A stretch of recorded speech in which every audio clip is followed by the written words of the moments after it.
أعوذ بالله من الشيطان اللعين أعوذ بالله من الشيطان اللعين الرجيم بسم الله الرحمن الرحيم الحمد لله الذي نور قلوبنا بنور الإيمان وبصر عيوننا بضوء العرفان ثم الصلاة والسلام على رسول الرحمن اللهم صل على محمد وعلى محمد وعجل فرجهم ثم الصلاة والسلام على قاضي دينه ومنفذ أحكامه ومروج الإيمان اللهم صل على محمد وعلى محمد وعجل الصلاة والسلام على باقي الأئمة الذين هم أمناء الرحمن بالخصوص على سيدنا ومولانا صاحب العصر والزمان اللهم صل على محمد وعلى محمد ولعنة دائمة على أعدائهم أجمعين من يومنا هذا إلى يوم الدين بسم الله الرحمن الرحيم قال الله تعالى في كتابه المجيد وفرقانه الحميد وقوله الحق يوم ترى المؤمنين والمؤمنات يسعى نورهم بين أيديهم وبأيمانهم صلوات اللهم صل على محمد وعلى محمد وعجل ایک پرجوش صلوات وارث اعضاء امام اعظم علیہ السلام کی خوشنودی کے لیے پڑھیں اللهم صل على محمد وعلى محمد اللهم صل على محمد وعلى محمد ماشاء اللہ سے آپ خوش نصیب ہیں کہ آپ کو آل محمد علیہ السلام کی محبت اس فرش عزا تک لے آئی ہے آپ کو نور ولایت جو آپ کے قلوب میں ہے نصیب والوں کے دل منور ہوتے ہیں نور ولایت سے سب سے پہلے تو آپ اپنا مقام و مرتبہ سمجھیے کہ ہمیں بی بی نے انتخاب فرمایا اور فرش عزا تک ہمیں لے آئے آیت اللہ حائری فرماتے ہیں کہ کوئی مجلس میں آ نہیں سکتا جب تک کہ جناب سیدہ کے دستخط نہ ہو جائیں یہ کوئی معمولی جگہ نہیں ہے یہ وہ جگہ ہے کہ جس پہ آنے کی تمنا عرش والے کرتے ہیں فرش والے چاہتے ہیں کہ ہم عرشی ہو جائیں عرش والے چاہتے ہیں ہم فرشی ہو جائیں محمد وعلى محمد بلندتر صلوات اللهم صل على محمد وعلى محمد وعجل تو معصوم فرماتے ہیں کہ یہ جو آل محمد علیہ السلام کی محبت ہے جو میری اولاد کی محبت ہے اس میں ایک دن گزارا جائے یومن فی محبت آل محمد خیر من عبادت سنہ ایک سال کی عبادت سے افضل ہے یعنی اب آپ یہ نہ سمجھیے گا کہ کیونکہ ہوتا یہ نا کہ بچے ہیں جوان بچیاں ہیں تو وہ اس کا مطلب یہ لے لیتے بس اب عبادت کی ضرورت نہیں محبت تو ہے نا محبت عمل مانگتی ہے پھر اس کا مطلب آپ کی محبت زبان تک ہے تو کون سی محبت ہے کہ جو ایک سال کی عبادت سے افضل ہے وہ والی محبت جو عمل کے ساتھ ہے کیونکہ محبت کس سے ہوگی جس کی معرفت ہوگی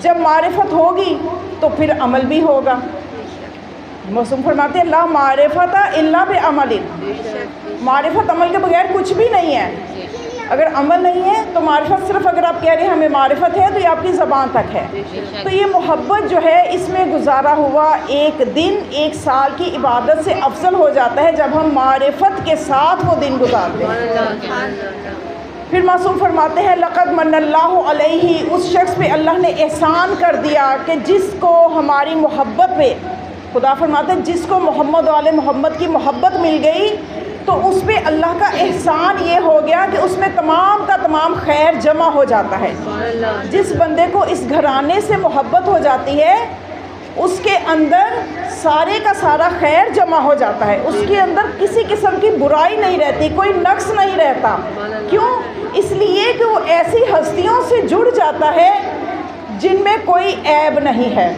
جن کی صداقت، جن کی طہارت، جن کی عصمت کی قسمیں خدا قرآن میں کھا کھا کے کہہ رہا ہے کہ یہ معصوم ہے، یہ پاکیزہ ہیں، اللہ نے ان کو پاکیزہ کر دیا ہے۔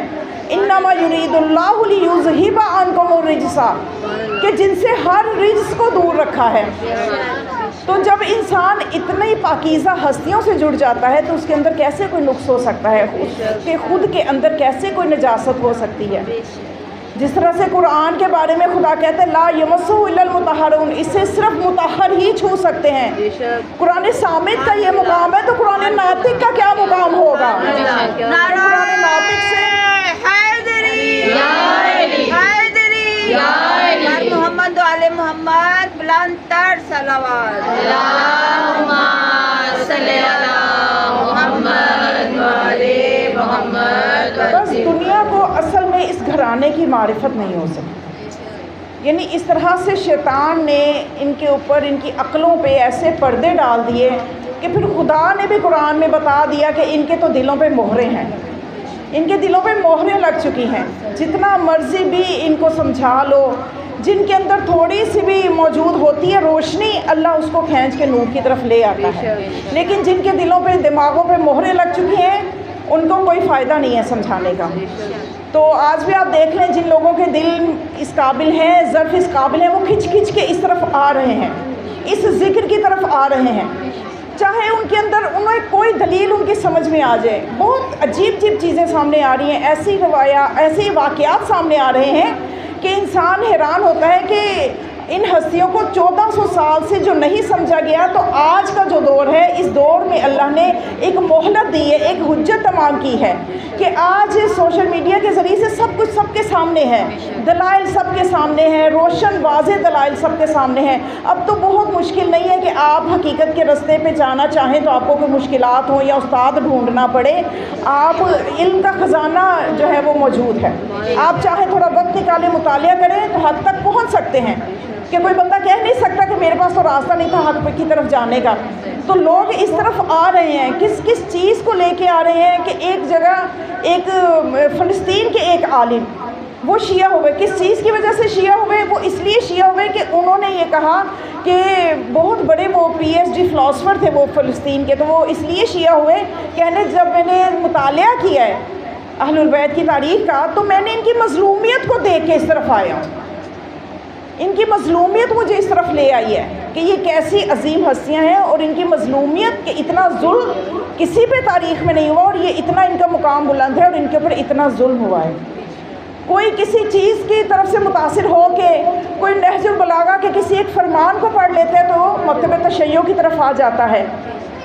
تو اب یہ اپنے اپنا ظرف ہے کہ کوئی کسی دلیل کو لے کے، یہ نہیں، اہل البیت جو ہے یہ اللہ کی واضح نشانیاں ہیں، اگر ان کی سیرت کا مطالعہ کریں، ان کی زندگی کا مطالعہ کریں تو حق کی طرف آنا بالکل بھی مشکل نہیں رہ جاتا۔